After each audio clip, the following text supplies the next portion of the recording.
Salut et bienvenue sur Petite Pouce, le podcast qui allie marketing et développement personnel. Je m'appelle Éléonore et j'ai créé ce podcast pour t'aider à développer ton business grâce à un marketing humain et sincère. Avec ce podcast, j'ai envie de te montrer que le marketing, c'est loin d'être des techniques intrusives pour forcer la vente. Je t'y partage ma vision du marketing et te donne les clés pour que tu puisses te créer une communication puissante et alignée avec toi et ton business. Et comme je suis passionnée de développement personnel, je te partagerai également les réflexions, clés et astuces que j'apprends chaque jour pour t'aider à évoluer et vivre ta meilleure vie.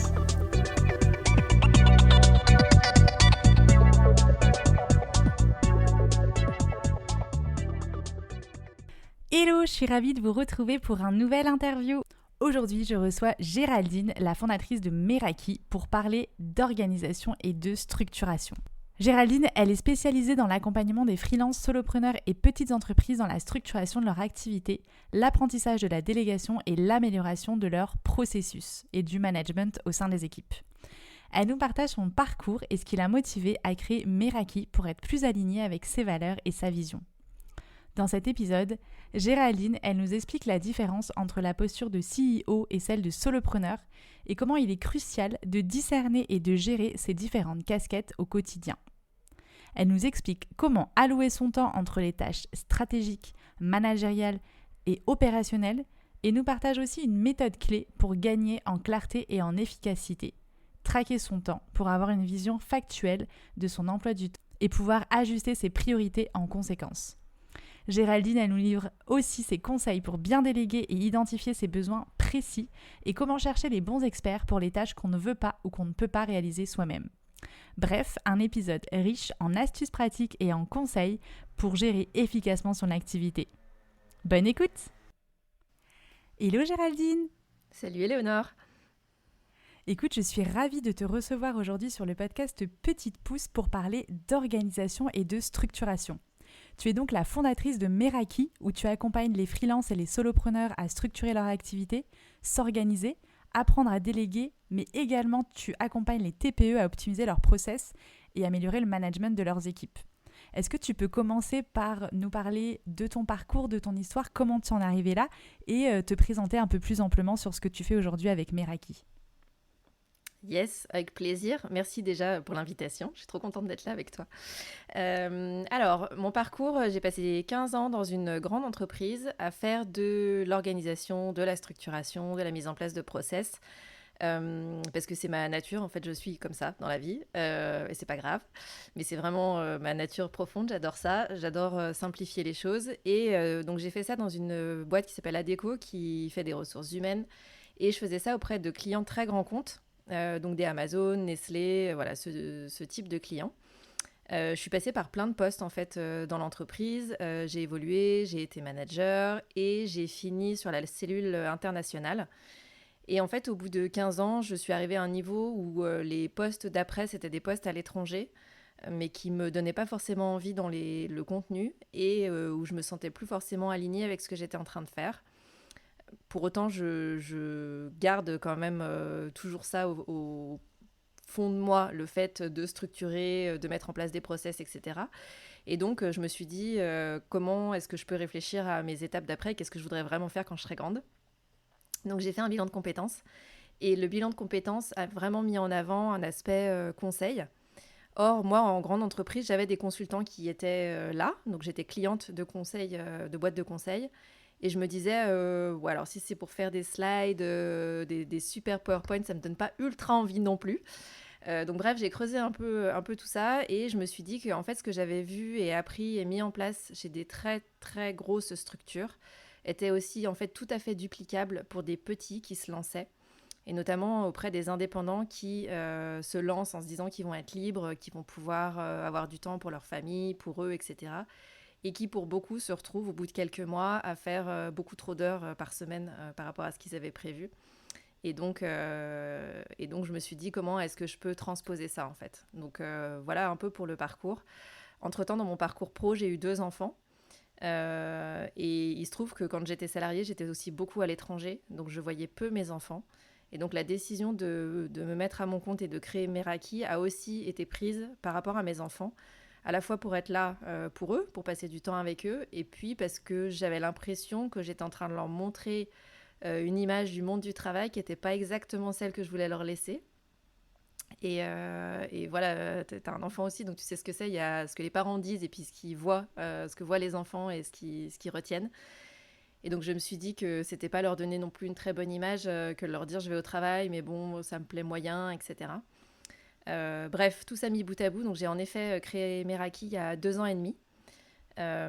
Et aujourd'hui, j'accompagne donc toujours des solopreneurs, des indépendants sur cette partie structuration, en disant que je suis Tetris Master. Ça m'évite de dire que je suis consultante, je trouve ça plus rigolo. Et j'accompagne aussi toujours des grands groupes, plus sur des aspects de gestion de projet ou de structuration d'équipe. Donc c'est deux choses complètement différentes. Dans les deux cas, c'est de la structuration, mais bien sûr, on ne structure pas pareil une équipe de 40, 60, 100 personnes et un business de solopreneur. Mais dans tous les cas, c'est ce que j'aime faire, c'est avoir plein de puzzles sur la table et dire, OK, comment est-ce qu'on fait pour que tout rentre ? Carrément, c'est hyper intéressant et j'adore ton titre de Tetris Master parce que c'est exactement ce que tu dis, c'est mettre toutes les pièces du puzzle pour que tout réussisse à s'assembler. Vu que tu accompagnes en même temps des solopreneurs et des chefs d'entreprise de plus grosses structures, et je pense que dans ce que tu nous as dit, c'est que tu accompagnes aussi le solopreneur à prendre une posture un peu plus de CEO plutôt que d'opérationnel. Ouais. C'est quoi pour toi la différence de posture en fait entre être CEO et être solopreneur? Et ben en fait, pour moi, quand on est solopreneur, on a 3 jobs en même temps, dans la même journée et parfois dans la même minute. Et c'est là où ça commence à faire des frictions en fait et à devenir compliqué. C'est-à-dire que pour moi, il y a une sorte de triptyque. Parfois, on est CEO, c'est-à-dire la personne qui va décider de la stratégie, de ce qu'on veut faire, de notre business, de pourquoi on fait les choses, quelle est notre vision, etc. On est à la fois la personne qui est le ou la manager, qu'on pourrait connaître un peu plus dans des grosses structures, mais qui va être la personne qui dit « Ok, le big boss a décidé que la stratégie c'était ça, comment est-ce qu'on va la décliner concrètement ?»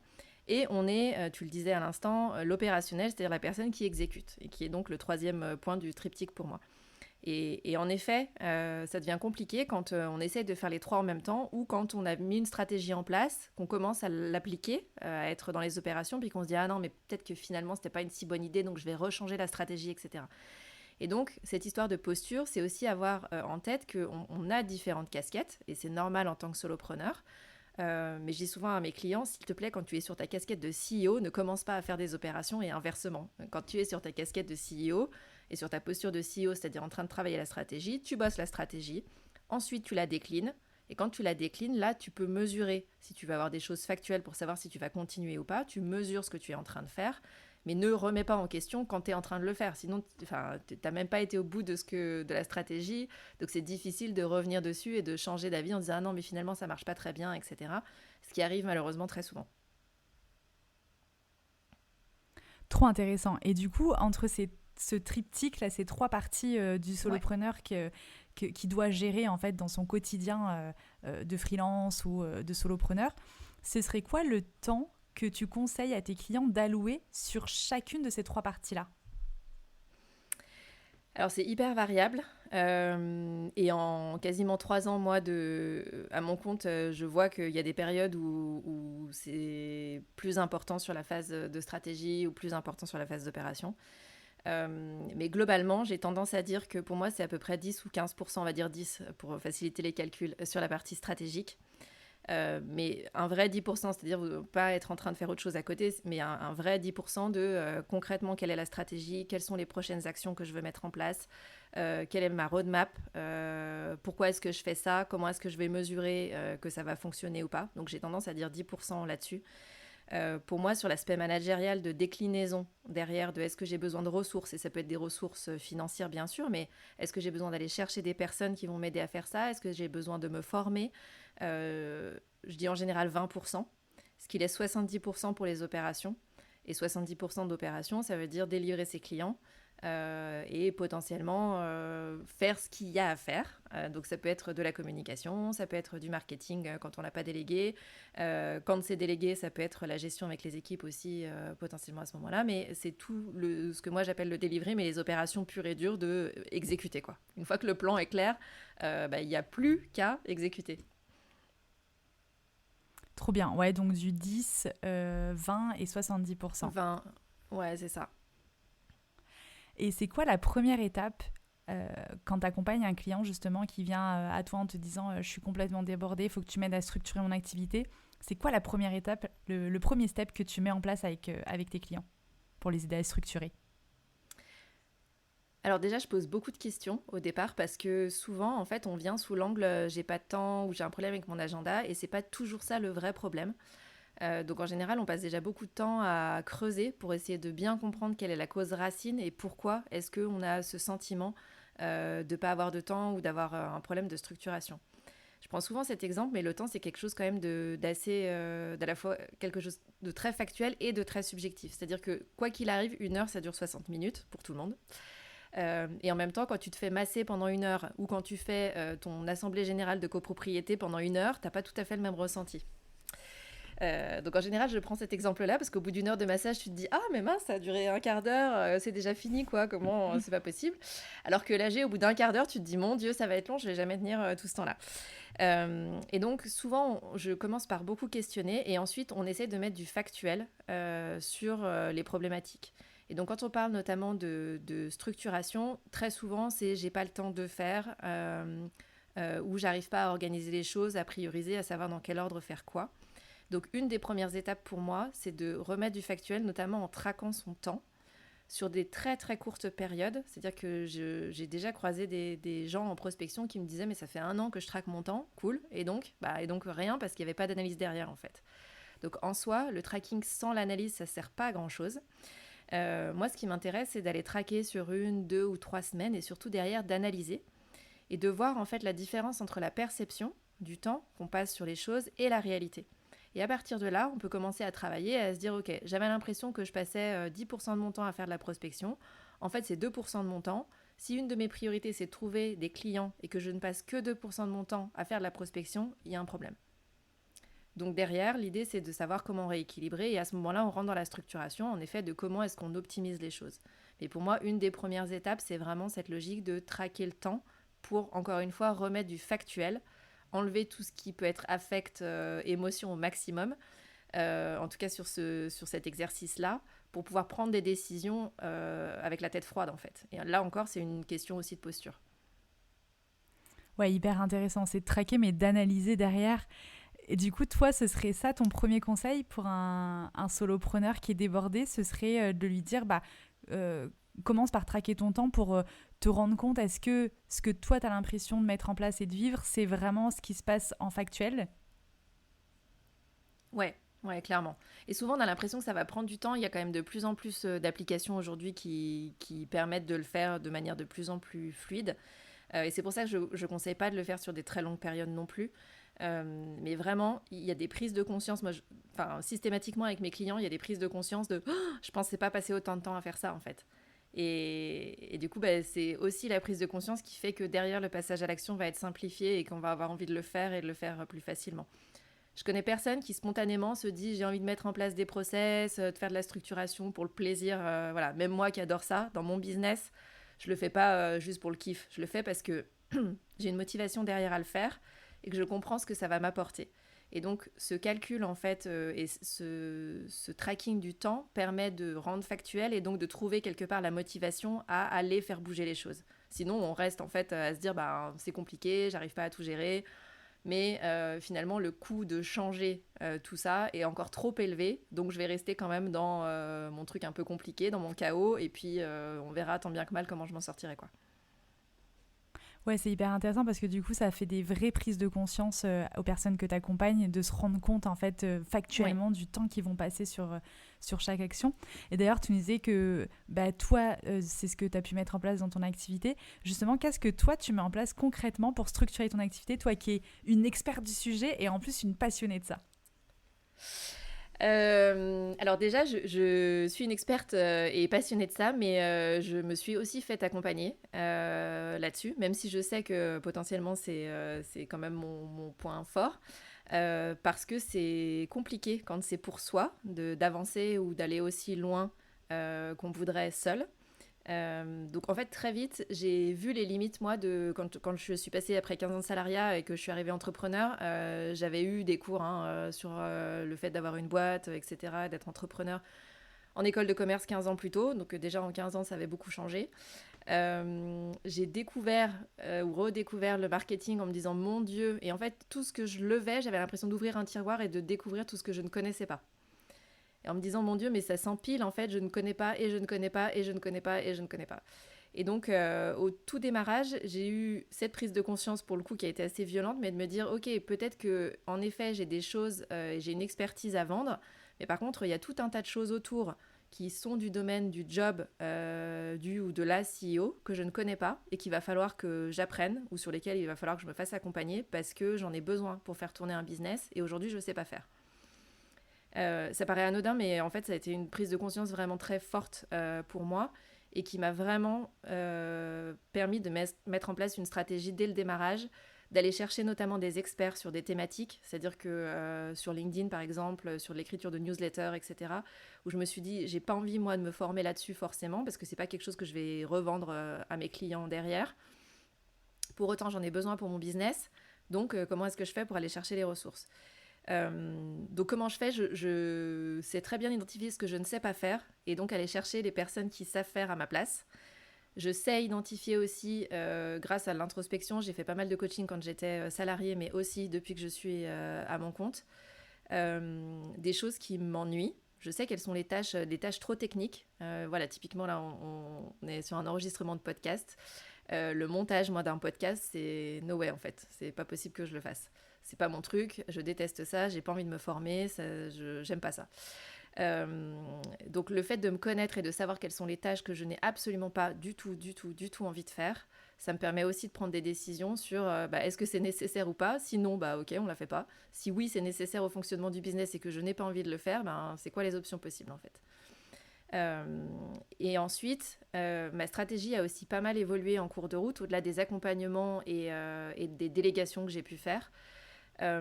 Parce que j'ai eu besoin d'un sas après avoir travaillé avec des très grands groupes. J'ai eu besoin d'un sas d'1 an, 1 an et demi sans grands groupes. J'avais besoin de faire un deuil, de couper, d'être avec plutôt des solopreneurs. Donc j'ai mis en place des offres de formation digitale, d'accompagnement en one-to-one à distance. Et là, depuis quelques mois, je suis revenue avec des projets auprès des grands groupes, ce qui me prend beaucoup de temps. Et donc, ça a fait modifier ma stratégie en cours de route de redéléguer de nouveau. Donc, quand je disais tout à l'heure à peu près 10% sur la partie stratégie, 20% sur la partie managériale et 70% sur la partie delivery, opération, exécution. Aujourd'hui, je suis à peu près à 90-95% moi de l'exécution. Parce que j'ai délégué un maximum tout le reste en fait. Donc quasiment tout ce que je fais dans mes journées est tourné client. Et en fait, ce qui m'aide là-dedans, c'est dans mes compétences, c'est de me dire que ça évolue et ça continuera d'évoluer et c'est OK. Donc, je ne cherche pas à avoir une structure qui soit figée et qui soit la même pour les 10 prochaines années. D'abord parce que je sais que ça m'ennuierait en fait. J'ai besoin, moi, de mouvement, j'ai besoin de pouvoir faire évoluer les choses et c'est aussi pour ça que je suis à mon compte. Mais le fait de savoir que en fait, je vais la réadapter et la faire vivre, évoluer en fonction de mes besoins, ça me rassure aussi dans ma capacité à aujourd'hui c'est comme ça, mais ce sera peut-être plus le cas dans 6 mois et c'est OK. Et j'ai déjà changé plein de fois, je pourrais rechanger encore. Du coup, Géraldine, tu nous parlais de délégation. Alors, c'est un sujet qui est hyper complexe, je pense, d'autant plus pour les solopreneurs. Enfin, en tout cas, moi, j'ai rencontré, entre guillemets, des difficultés à réussir à déléguer. Qu'est-ce que tu peux donner comme conseil à un solopreneur qui a du mal à déléguer, qui est débordé, pour que justement il réussisse à passer ce cap de réussir à déléguer et peut-être nous donner quelques conseils sur comment bien faire en fait cette étape de délégation. Les conseils pour la délégation, en fait, déjà je pense que moi j'ai été manager avant et donc je pense que j'avais cette habitude-là de pas tout faire moi et donc de déléguer et je pense que ça m'a simplifié le boulot, même si bien sûr c'était pas les mêmes enjeux sur mon business, mais je pense que clairement déjà ça m'a simplifié le boulot d'avoir été manager et d'avoir déjà délégué avant. Ensuite, je vois typiquement sur la partie podcast, en fait, j'ai hormis le montage, donc c'est ce que je disais tout à l'heure où je ne l'ai jamais fait, Toute la partie contacter des invités, communiquer avec eux, enregistrer bien sûr, mais faire toute la communication après, etc. Je l'ai fait pendant plusieurs mois, moi. Et en effet, comme c'est une de mes compétences de mettre en place des process, j'avais mis en place des process pour optimiser au maximum en fait cette partie podcast. Ce qui fait que, en fait, en février, quand je disais j'ai un peu changé là et de typologie de clients, en tout cas j'ai de nouveau des gros clients, en février, j'ai eu l'annonce d'un super gros dossier qui allait arriver et je savais qu'à partir du mois d'avril, j'allais avoir beaucoup moins de temps. Et donc, j'avais une semaine de vacances où je suis passée par hey, c'est génial, j'ai un super gros contrat, je suis trop contente, etc. à oh mon Dieu, mais comment est-ce que je vais faire pour tout gérer? Et en fait, donc très vite, j'ai fait un point stratégique avec moi-même de quels sont les piliers que je veux absolument garder dans mon business, malgré le fait que je passerai beaucoup de temps en effet côté client. Est-ce qu'il y a des choses que je veux garder? Est-ce qu'il y a des choses que j'enlève, etc. Et dans les choses que je voulais garder, le podcast est venu comme quelque chose d'important pour moi, que je voulais garder pour mon business et pour les mois, voire années à venir.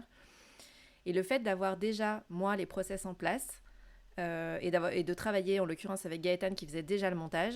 Quand je suis revenue de vacances, je lui ai dit écoute, à partir d'avril, je vais monter en charge au niveau client. J'aurai pas la bande passante pour gérer tout ce que je gérais sur le podcast. Est-ce que tu es OK pour reprendre tout le reste, tout en fait, sauf l'enregistrement?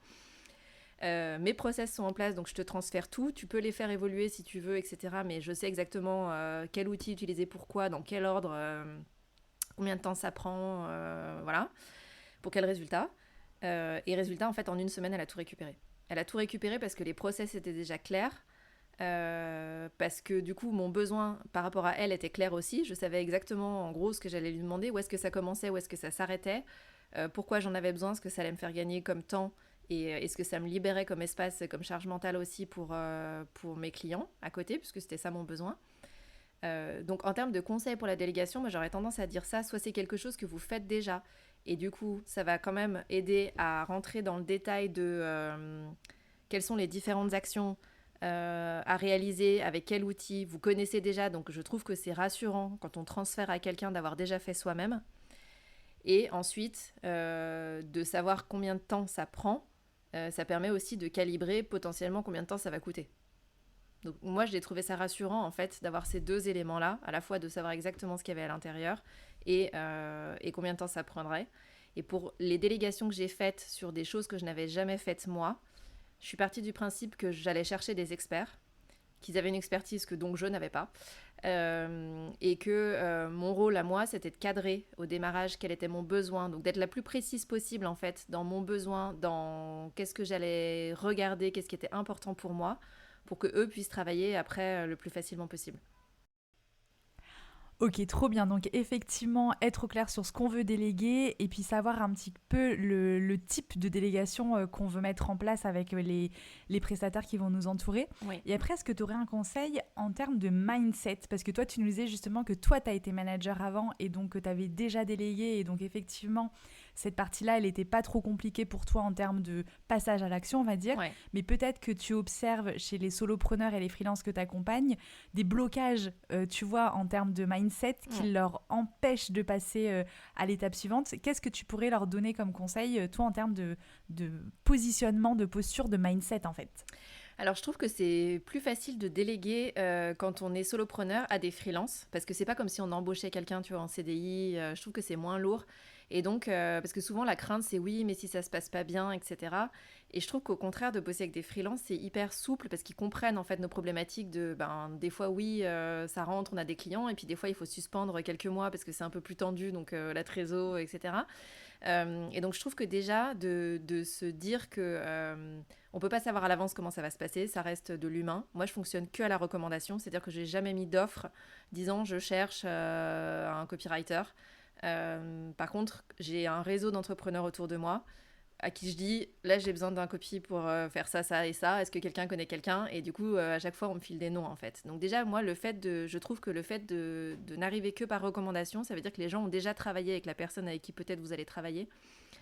Donc vous ont déjà fait un premier retour sur comment ça s'est passé, etc. Et donc je trouve que ça limite un peu le risque de se planter.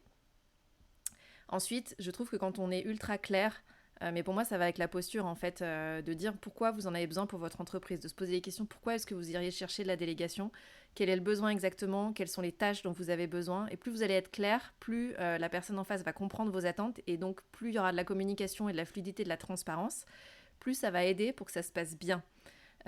Donc pour moi, il y a aussi cet aspect-là qui est intéressant. Et après, ouais, il y a une question de mindset et de lâcher prise, je pense surtout, de se dire, si vous en êtes à vous poser la question de la délégation, c'est qu'a priori, vous ne pouvez pas tout faire. Vous n'êtes pas une pieuvre, bienvenue. Et donc, c'est vraiment de se dire ça, quel est le coût en fait de continuer à essayer de tout faire vous. C'est un risque de se cramer, d'aller trop loin, de ne pas développer la manière dont vous allez le faire, versus prendre le risque en effet de déléguer et de se dire peut-être qu'il y a une période d'ajustement et c'est normal. Mais derrière, le temps que vous allez gagner, et encore une fois, la charge mentale, la sérénité que vous allez gagner derrière est juste monstrueuse. Moi, je ne reviendrai pour rien au monde en arrière, sauf cas particulier de trésor, etc. Tout ce que j'ai délégué, à chaque fois, je me suis dit, mais heureusement que ce n'est pas moi qui l'ai fait. Et quand on me demande comment est-ce que j'ai fait des accélérations dans mon business, c'est grâce à la délégation. Donc voilà, quand on sait pourquoi on le fait, ça aide aussi à passer les petits moments de doute ou de questionnement, je pense. Ouais, trop bien en fait, revenir à effectivement qu'est-ce que ça va m'apporter et qu'est-ce que ça va me coûter si justement je le fais pas. Ouais, c'est ça. Parce qu'on sait ce que ça coûte financièrement si on le fait. On va se dire, ok, tous les mois, il va falloir que je verse, etc.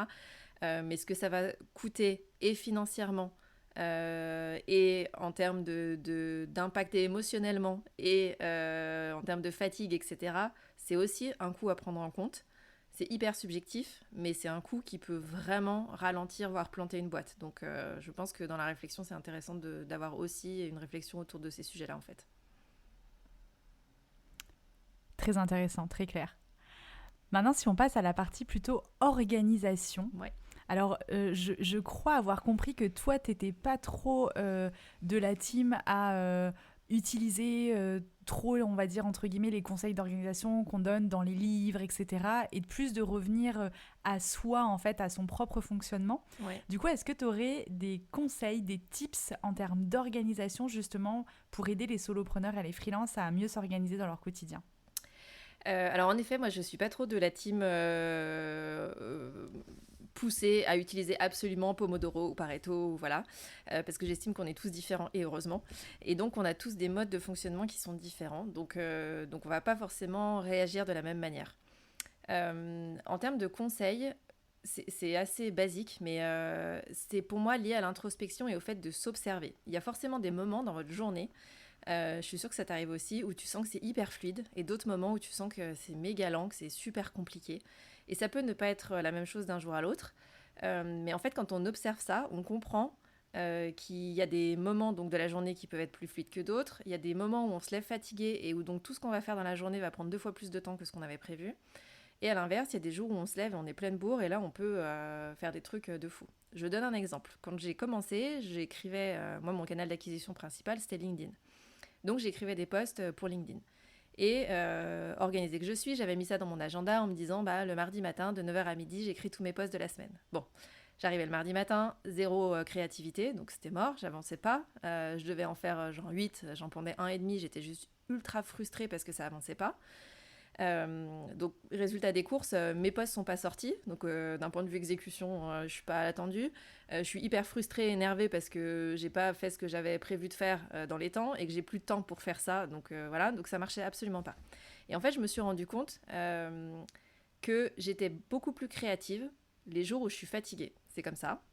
Il y a des jours où, quand les enfants ne dorment pas bien, n'ont pas bien dormi la nuit et que moi, je n'ai donc pas bien dormi non plus, je pense que ça fait péter des verrous en fait chez moi, en termes de créativité, de trucs où d'habitude je me mets des filtres partout. Et ben les jours où je suis fatiguée, j'ai moins de filtres.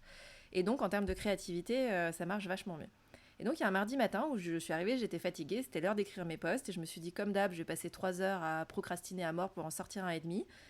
Et ben pas du tout, j'en ai sorti 2 fois plus que ce que j'avais prévu. Là je me suis dit waouh, qu'est-ce qui s'est passé en fait ? Il s'est passé que quand je suis fatiguée, je suis plus créative. Donc plutôt que de me bloquer ça dans la semaine, maintenant je sais que dès que je vais avoir une nuit qui est un peu plus courte ou un peu plus compliquée, ou des semaines ou des mois un peu plus tendus en termes de fatigue, je vais avoir tendance à pousser tout ce qui est créativité à cet endroit-là, parce que je sais que c'est à ce moment-là où je vais avoir du jus pour faire ça. Et donc c'est là où je dis que pour moi, c'est un intérêt de s'écouter et de s'observer. Et donc c'est vrai avec les horaires de la journée, mais c'est vrai aussi, est-ce qu'il y a un environnement de travail dans lequel vous travaillez qui rend les choses plus fluides ou qui au contraire les ralentit. Il y a des gens qui adorent aller dans des cafés, il y a du bruit autour et ça leur permet de se mettre dans leur bulle et d'être ultra efficace là-dessus. Donc l'environnement est super important. Il y a des gens qui fonctionnent avec ou sans musique. Peut-être qu'il y a des musiques qui peuvent vous booster ou au contraire vous ralentir. Essayez d'observer ça aussi. J'ai même des clients qui vont jusqu'à avoir des sortes de boissons en fait qui font que quand le corps en fait finit par se rappeler que à chaque fois qu'ils vont prendre cette boisson là, ça va les mettre dans un état de flow et donc d'être beaucoup plus productif, même si j'aime pas le mot, d'être beaucoup plus efficace dans ce qu'ils ont à faire. Et en fait, quelque part, c'est ça pour moi, c'est la lecture de soi, se comprendre soi, pour se mettre dans les meilleures dispositions et mettre son cerveau dans les meilleures dispositions pour lui demander et pour faire ce qu'on lui demande de faire au moment où on lui demande de le faire. Donc ça n'a en effet rien à voir avec Pomodoro, etc. Il se trouve que ça peut marcher si vous faites Pomodoro et que c'est quelque chose qui marche pour vous. Et tant mieux, on est content pour vous, c'est très bien, faites-le dans ce cas-là. Mais pour moi, le critère principal, c'est surtout de s'écouter soi, de voir comment on fonctionne soi et d'adapter en fonction. Ouais, trop bien de partir de soi. Et alors attends, moi, tu m'impressionnes avec ton super pouvoir. Enfin, moi, j'ai pas du tout ce super pouvoir de quand je suis fatiguée, j'ai plus de créativité. Donc, quelle chance tu as. Écoute, j'ai découvert ça en me disant, ok, je comprends pas trop pourquoi. Et puis en fait, en découpant un peu, je finis par comprendre pourquoi. Mais ouais. Et en fait, j'arrivais beaucoup ces jours-là, les jours où j'étais fatiguée, en me disant, ça y est, je suis fatiguée, donc je vais rien faire, donc ça va être la catastrophe. Et en fait, je m'auto-persuadais que j'allais rien faire de cette journée-là, ce qui est quand même hyper dommage, quoi. Et en fait, là aussi, le fait d'avoir changé, d'avoir switché, de me dire, mais non, en fait, je peux faire d'autres choses, peut-être que je vais pas faire ce que j'avais prévu de faire. Et c'est ok. Et quand on a des enfants, ça arrive plein de fois. Et la vie, de toute façon, même quand on n'a pas d'enfants, fait qu'on a prévu des trucs, et ben on les fait pas pour plein de raisons. Plutôt que de me dire, ah bah ça va être compliqué, d'être ultra négative, en fait, de me dire, ok, qu'est-ce que je suis en capacité de faire là avec les moyens que j'ai. Et mes moyens intellectuels, cognitifs de la journée sont peut-être plus limités pour X ou Y raison. Quoique, tu vois, sur la créativité, en l'occurrence, ils sont pas plus limités. Chez moi, ils sont décuplés quand je suis fatiguée. Donc voilà. Mais je trouve ça intéressant aussi de se dire, bah, ok, on est aussi à son compte pour avoir cette flexibilité-là, en fait, de pouvoir bouger les choses dans la semaine, etc., notamment dans ce qui est organisation. Bah, faites-le, du coup. Mais ça veut dire, en effet, se connaître suffisamment pour se dire, là, qu'est-ce que je vais réussir à faire plus vite ou de manière plus fluide que d'habitude, parce que je suis dans un état qui me permet de... Trop bien, hyper intéressant. Et du coup, comment est-ce que toi, t'organises tes semaines ? Est-ce que justement, tu vas avoir des blocs de temps dédiés ou est-ce que c'est des choses que tu vas bouger au fur et à mesure ? Est-ce que t'es la team, tu programmes toute ta semaine le dimanche soir ? Comment tu t'organises, toi, dans ta semaine ? Alors moi je suis la team, j'ai l'urticaire si je vois des blocs de toutes les couleurs dans mon agenda, donc je peux pas faire ça, c'est pas possible pour moi. Par contre je m'organise en effet tous les vendredis, je fais un point pour la semaine d'après, qui est un peu mon CEO time, donc je fais pas de la stratégie de fond en général le vendredi, sauf si vraiment j'ai eu des idées ou des rencontres ou des choses qui se sont passées dans la semaine qui font que j'ai besoin de poser les choses absolument, là je le fais, mais sinon non. Sinon, mon vendredi, ça me sert plus à clôturer la semaine qui vient de se passer et à préparer celle d'après. Donc pour moi, il n'y a pas de bloc-temps. J'ai une to-do list papier qui fait beaucoup rire mes clients parce qu'ils me disent « Oh là là, mais tu fais de l'organisation, tu as une to-do papier. » En fait, j'ai une to-do papier qui est une to-do semaine et en fonction, par rapport à ce que je viens de te dire, en fonction de comment je suis, je ne vais pas forcément faire les choses le même jour. Donc le vendredi, je planifie ce que j'ai à faire la semaine d'après. Je m'assure que j'ai pas de superposition sur la partie client parce que ma partie client prend beaucoup de temps, comme je le disais tout à l'heure. Je check ma to-do semaine. Et ensuite, dans ma to-do, il y a des choses et il y a des lundis où j'arrive et je suis hyper fraîche et j'ai plié ma to-do de la semaine juste le lundi parce que j'étais lancée, j'étais hyper bien et du coup, voilà. Et il y a des lundis où je me dis non, là, ça va pas passer aujourd'hui, donc c'est mort, donc c'est pas grave. Mais comme je sais que j'ai toute la semaine pour le faire et que c'est pas fixé quelque part, moi, ça me rassure dans mon mode de fonctionnement de me dire, ok, je sais que j'ai tout ça à faire et donc je vais l'adapter en fonction de la semaine et en fonction de comment je me sens. Ma to-do papier, elle est quand même relativement courte. C'est-à-dire que j'ai un cahier en fait qui est fait pour, avec une liste qui était comme ça en gros dans le cahier. Et en fait, j'ai fait un jeu. Au mois d'octobre dernier, j'étais bénévole pour la Coupe du Monde du rugby et donc je faisais plein de jours dans la semaine en tant que bénévole. Donc j'avais beaucoup moins de temps pour mon business. Et donc je me suis dit c'est l'occasion de tester, d'expérimenter des trucs sur moi et de voir comment ça tourne. Et donc je me suis dit, si ma to-do dans mon cahier, elle fait ça, mais que j'essaye d'enlever des lignes et qu'elle fait plus que ça, est-ce que du coup j'ai moins de tâches à faire ou est-ce que j'écris dans tous les sens d'autres tâches pour... Enfin voilà, comment est-ce que je m'organise? Et en fait, en réduisant juste le nombre de lignes possibles de remplir dans mon cahier, finalement j'ai de moins en moins de tâches. Et là, sur une to-do, je regarde mon cahier à côté, là, la to-do de la semaine, j'ai 6 tâches dessus. Donc en fait, en soi, je sais que je délivre mes clients, ça c'est calé, j'ai des rendez-vous avec eux, etc. Mais tout ce que je vais avoir à faire autour, en général, c'est entre 5 et 10, guère plus. Donc on ne parle pas d'une to-do à rallonge. Tout ce qui est très court, je le fais au moment où j'y pense et comme ça, c'est évacué. Ou j'ai des périodes dans la journée pour pouvoir le faire. Tu vois, checker les mails, je vais le faire par exemple de midi à midi et demi. Je vais le faire une fois dans la journée et après, il ne se passe plus rien jusqu'au jour d'après. Donc, j'ai pas de bloc-temps avec des couleurs dans tous les sens, hormis pour les tâches qui sont récurrentes et qui pourraient me prendre de la bande passante, type mail, réseaux sociaux, commentaires sur les réseaux sociaux, DM, etc. Et ensuite, en effet, je planifie toujours ma semaine d'après, le vendredi. Trop bien. Ouais, effectivement, d'avoir des blocs de temps dédiés, c'est intéressant, et de pouvoir être souple sur la suite, sur le reste de tes missions, c'est hyper intéressant aussi. Et surtout, ce que j'aime beaucoup que tu nous dis, c'est tu n'as pas une to-do list à rallonge. Et je pense que c'est le problème de la majorité des solopreneurs, des freelances, etc. C'est qu'ils se font des to-do list à rallonge et après, ils culpabilisent de ne pas avoir coché toutes les cases de leur to-do list qui, en fait, étaient totalement infaisables en une semaine, même s'ils n'avaient eu aucune urgence, etc. Donc, du coup, est-ce que toi, c'est quelque chose que tu conseilles aussi à tes clients, c'est de ne pas avoir trop de choses dans ta to-do list et peut-être de prévoir des blocs de temps où il n'y a rien en fait pour pouvoir gérer les urgences ou les choses de dernière minute qui n'étaient pas prévues? Ouais, alors prévoir l'imprévu, ça c'est clair que c'est ultra nécessaire. Il y en aura, quoi qu'il arrive. C'est impossible de prévoir tout ce qui va se passer dans la semaine pour plein de raisons et encore plus quand on a des enfants. Donc, en effet, je pense que c'est important d'avoir toujours un temps dans la semaine, et après c'est à vous de voir ce dont vous avez besoin aussi, mais qui permettent d'absorber s'il y a un truc qui doit se décaler, ne serait-ce que voilà, on se lève le lundi matin, on est malade, ou l'enfant est malade, ou l'enfant n'a pas d'instit, il faut le garder, etc. On avait prévu de faire un truc de stratégie pendant 4 heures, on le fera pas. Ne serait-ce que pour ça, pouvoir le déplacer, ou pour pouvoir en effet se retrouver avec sa to-do et se dire comment est-ce que je fais pour en enlever le maximum. Vraiment, ce truc de to-do, c'est ce que je disais, moi je fonctionne avec un cahier qui est fait pour ça. Et au départ, j'avais tendance à me dire, il y a du vide, je vais continuer de remplir et de mettre des lignes. Mais en fait, s'il n'y a pas besoin, il n'y a pas besoin. Et c'est pour ça que j'ai fait le jeu de limiter les lignes de plus en plus. Et chaque semaine, j'enlevais une ligne remplir. Donc je la grisais vraiment en me disant, là, je ne pourrais pas la remplir.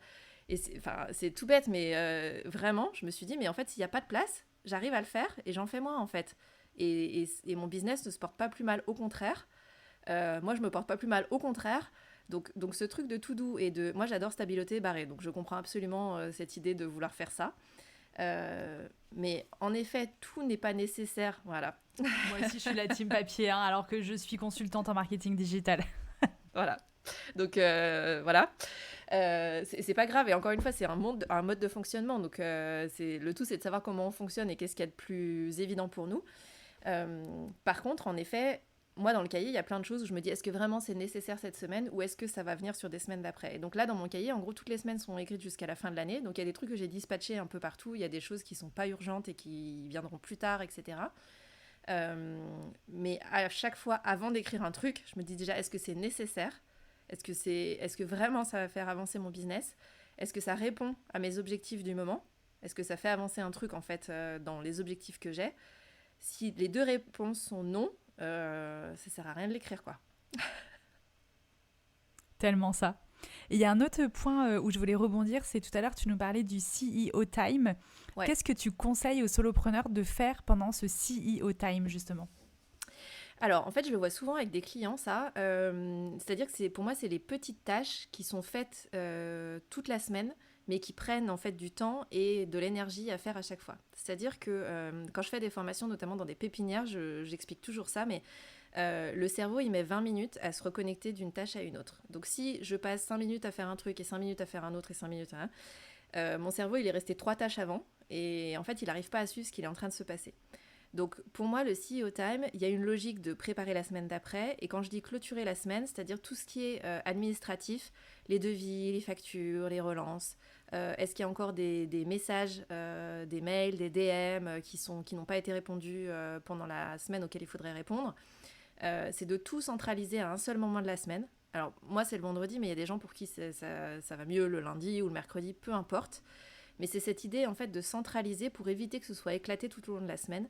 Ce qui veut dire que dans la semaine, quand le mardi je suis en train d'acheter mon pain et que je me dis ah mince j'ai pas relancé le client machin, je suis rassurée si je sais que j'ai un temps le vendredi qui est dédié à ça en fait. Parce que je sais que vendredi je vais checker toutes mes factures et que je vais voir toutes les relances, etc., tout ce que j'ai à faire. Et donc c'est un peu cette logique de se dire tout ce qui paraît ne pas avoir de valeur mais qui est nécessaire au business. Et c'est pour ça que je prends ces tâches-là, parce qu'en général c'est vraiment des petites tâches, mais qui, si elles sont ponctuées tout au long de la semaine, tout au long de la journée, polluent en fait et sortent de ce qu'on est en train de faire. L'idée c'est de les identifier, de voir quelles sont ces tâches, de les regrouper quand ça vous arrange. Et souvent ce que je fais faire à mes clients, donc en général on part du tracking de temps et c'est là qu'on voit ces tâches-là en fait. C'est là qu'elles ressortent en fait, on voit qu'elles sont dispatchées un peu partout. Et dans le tracking il y a des 3 minutes par-ci, 2 minutes par-là, bon bah voilà, ça c'est typiquement les tâches à regrouper potentiellement. Et je leur dis, essaye de regrouper ça sur un créneau d'1 ou 2 heures, tu le fais quand tu veux dans la semaine. En général, ils mettent 2 heures. Et au bout de 2 ou 3 semaines où ils ont l'habitude de le faire, on leur fait une checklist en fait avec tous les sujets qu'ils ont à voir à ce moment-là. Et en général, ça tombe en dessous des 20 minutes après par semaine. Parce qu'en fait, c'est tellement habituel de, je sais que je vais faire dans cet ordre-là, cet ordre-là, cet ordre-là. Et donc, j'ai des clients qui passaient 6 heures avant à traiter ces sujets-là tout au long de la semaine où c'était dispatché n'importe comment et qui passent de 6 heures à 20 minutes, quoi. Donc, voilà. Ouais, un sacré gain de temps. Ouais. Trop bien. Et écoute, maintenant, on va passer aux questions un peu plus personnelles, entre guillemets. Est-ce que tu es de la team routine ? Et si oui, est-ce que tu mets en place des routines pour maintenir ton équilibre et ton bien-être, notamment en tant que maman, entrepreneuse, etc. Alors, j'ai beaucoup de mal à avoir des routines et à les tenir. En fait, ça fait souvent sourire les gens, mais je suis aussi organisée parce que j'ai besoin d'un bordel ambiant en fait tout le temps. Donc pour moi, l'organisation c'est le cadre en fait autour et pour pouvoir faire ce que je veux à l'intérieur. Et donc pour moi, la routine c'est compliqué à tenir, c'est-à-dire que je vais le tenir et j'ai essayé notamment sur du sport parce que je suis beaucoup assise à la journée, donc ne serait-ce que même pas du sport, juste de se délasser, de bouger un peu, d'avoir un truc un peu musculaire. Et en fait, j'y arrive pas parce que c'est toujours les mêmes mouvements, ça me fatigue, ça me saoule en fait de refaire toujours la même chose. Donc j'ai beaucoup de mal avec la routine.